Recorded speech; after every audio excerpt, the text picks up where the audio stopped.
And welcome back to Stanny Boy Reviews. I'm your host, Stanley. Thank you so much for taking the time to check out my channel and to talk about your favorite horror films and my favorite horror films and your mother and my mother and everything in between. I'm just kidding. Guys, it is Monday. We love Monday because that is But before we get into today's review, I would like to take this moment to promote my friends over at Fun with Horror. Their podcast is a blast, and in the past, I was invited on to talk about Dario Argento's Tenebrae. Recently, I was invited to discuss Friday the 13th Part 2. So go listen to that episode too, and really, just go listen to all their episodes because their show is baller. Scotty, Andrew, thank you so much for having me. Now, let's talk about a 4-foot-tall, tiny terror robot named M3GAN. Go grab your chargers. I'm already seated. You go have a seat. Let's go down to the toy factory, baby.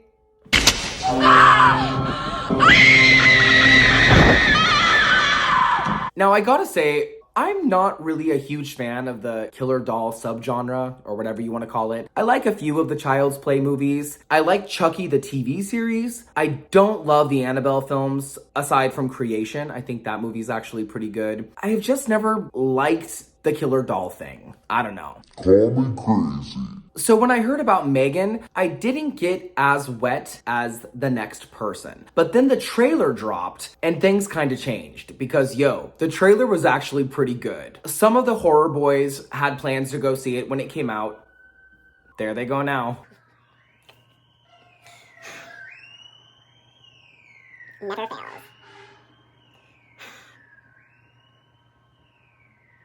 As I was saying, some of the horror boys had plans to go see it opening weekend. I was supposed to go, but I was sick, so I missed out. I ended up taking myself on a little solo movie date. I was in an empty theater, which kind of sucked because I think that this movie would have been a blast to go see with a bunch of people. But you know what? I'm glad I saw it on the big screen. And what do you know? Megs delivered, man. It was so much more than a killer doll movie. M3GAN was written by Akilah Cooper, who also wrote movies like Hellfest and Malignant, and this should be no surprise, it was produced by James Wan, who is responsible for the Insidious films, the Conjuring universe, and filming took place in both Los Angeles and New Zealand over the summer of 2021. It was filmed on a budget of $12 million, and since opening, just last weekend, has raked in worldwide over $54 million.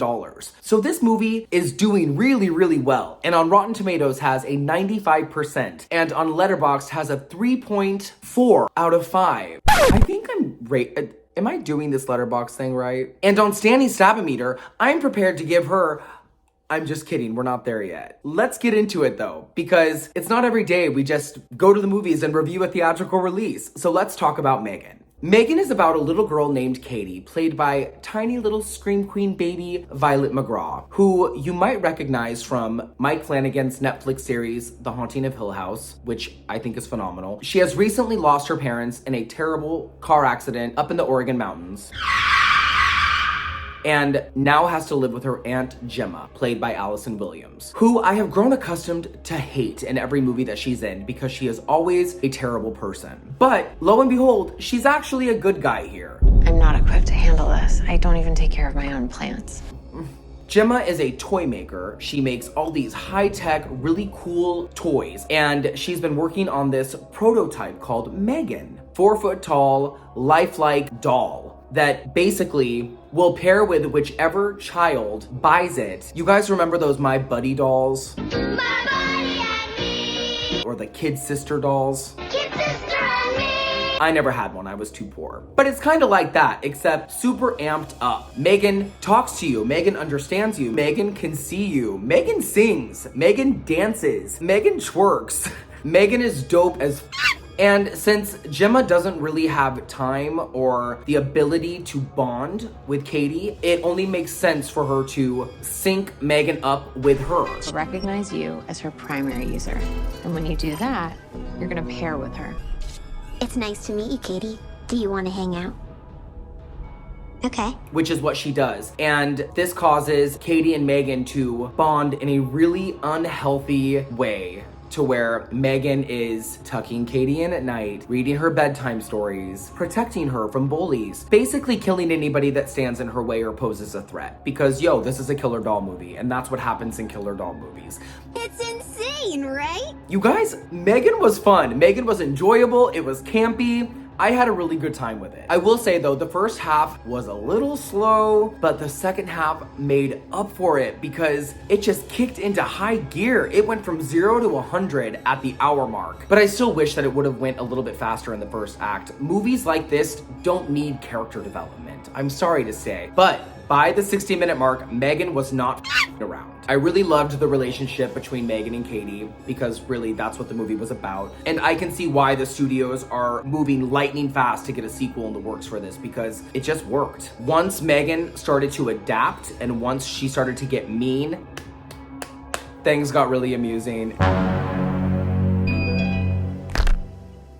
You should probably run. I think my biggest gripe here was that they released this as a PG-13 film. They should have released it as an R. It should have been bloodier. It should have been more violent. I know that there is an R-rated cut coming once it hits shelves and streaming, and that just irks me. But still, she's a nasty little thing. And some of the things she said, oh my goodness, I was laughing my ass off in this movie theater by myself.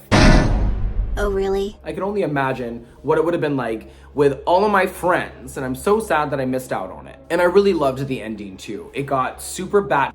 And I want to give a shout out to Academy Award winner Adrian Moreau and his effects team because they clearly had a good time with M3GAN and all the effects that went into her. As far as the acting goes, I think little Violet McGraw has such a career ahead of her. We've already watched her grow up from Haunting of Hill House to this, and I can only hope that she continues to do genre films. She's a good little actress. She's a good crier. She breaks my heart when she cries. Fun fact, her big sister is little Gwenny from The Black Phone. That's a talented little family. I like that. Also, Allison Williams did perfectly fine here. Like I said, I'm glad that she didn't play the asshole. I'm so used to her playing a racist, cleaver-wielding nutter butter, and I was half expecting there to be a flip of the script to where she turned on her poor little niece. That doesn't happen, spoiler alert. But hey, there is always the sequel.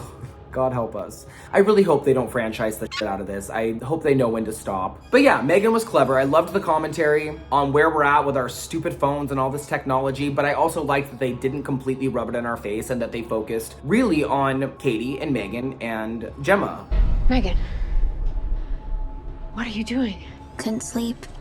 Occupational hazard. But I do wish that this movie was scarier. I mean, this is a horror movie. There was really no tension. There was not a lot of suspense. I wanted a little bit more. It's because of that on Stanny's stab-o-meter, I'm really only gonna give this 3 stabs.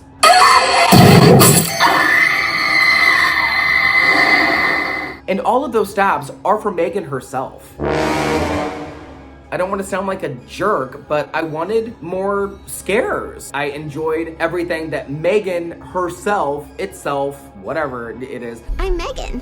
brought to the screen. Every time she came on the screen, I smiled. Every time she smirked, twerked, killed,